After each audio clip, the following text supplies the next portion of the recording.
Hello everyone, welcome back to my channel. In today's video I'll talk about buying a car in the Netherlands and all the taxes that are involved in this process. So if you're curious to find out more about this, please keep watching.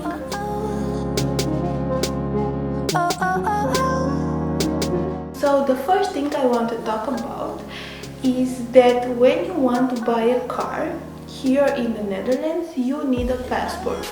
So there are two options. The first option, of course, is the most easiest one, when you have all the money you need for the car and then you just go and make a payment with your card. But if you don't have all the money the first time, the second option is, of course, leasing the car, and then you remain with the car paying all the amount of money that is required. Or you decide to change the car and then lease another car and then another car if you don't want to get stuck with your car after a few years. That's a very good option for those who want the latest model of cars, of course. Another thing that you need to know is that the first thing that you do after you buy your car is that you need to register your car to the government here, and that is called RGB. Of course, both of these options have pluses and minuses, good or bad, but I'm sure you can find more about this online, just making a quick search on Google, of course, what is best for you to buy or to lease the car. The next thing that you will need for the car is, of course, a car insurance. This is a very easy thing to do. You just search online and there are more options that you can pick, and you can pick the one that is best for you. Minimum cost for a car is around 50 euros, but that is very low, of course. From this level on, you can add all the extra other things that you want your car insurance to have or to provide for you. The insurance for the car is usually for the owner of the car.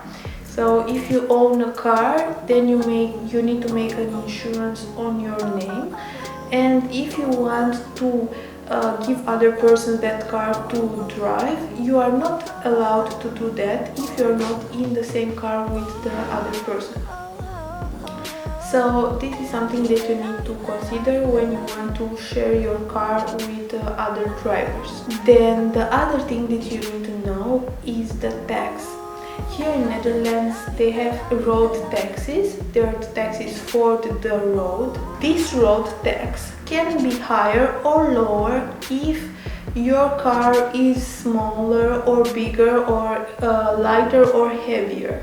So these things you need to consider when you're choosing what car to buy here. If you have, like, let's say, a regular car, not too small, not too big, for 5 people, then the tax will be around 75 euros. If it's not an electric car, of course, because we all know that here the electric cars don't pay road tax. So that is why I strongly suggest that you buy an electric car, of course, because they are not that expensive anymore.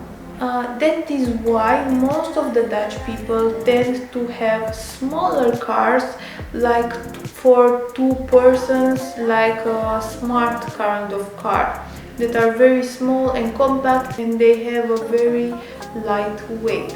So this is a thing that you need to consider as well. The last thing I want to talk about in this video about car in the Netherlands and the taxes and everything is about the police. So here you won't see that much policemen spying you in different cars, or stopping you on the highway or on the road or something like that. That is not very common here in the Netherlands. If there is policemen, they usually make an announcement in the radio, and they will tell you there is a policeman, I don't know where, or something like that. But a very efficient way from them to see if someone is not respecting the Dutch rules for driving are the cameras. So here in the Netherlands are a lot of cameras that can pick your number out and give you a fine at home through the post. Usually you're paying 9 euros for every extra kilometer that you go above the limit. So this is something that you need to be very careful when you are driving. I know that the first year that I was here, we were receiving a lot of fines from the government because of the speed, of course. So even if you see that there are no policemen or nothing and the road is clear, you need to make sure that you're driving with the speed limit, because it's very possible that there are cameras and you don't see them. Usually you don't see them, very few times, maybe only on the highway. On some places you see them, but usually you don't see the cameras here, and they are very good at picking your number. And if you go higher with, let's say, 10 kilometers, then you will need to pay a lot of money for that. So guys, thank you so much for watching this video. I hope I offered enough information. Also, if you have any other questions, make sure to write me a comment down below. And if you are more interested in the Netherlands, I also made a video about the cost of living here, pros and cons living in the Netherlands, working in the Netherlands, and also about the taxes that you need to pay for a pet here in the Netherlands. Make sure to check this video down in the description box. I hope you enjoyed watching this video, and I'll see you in my next one.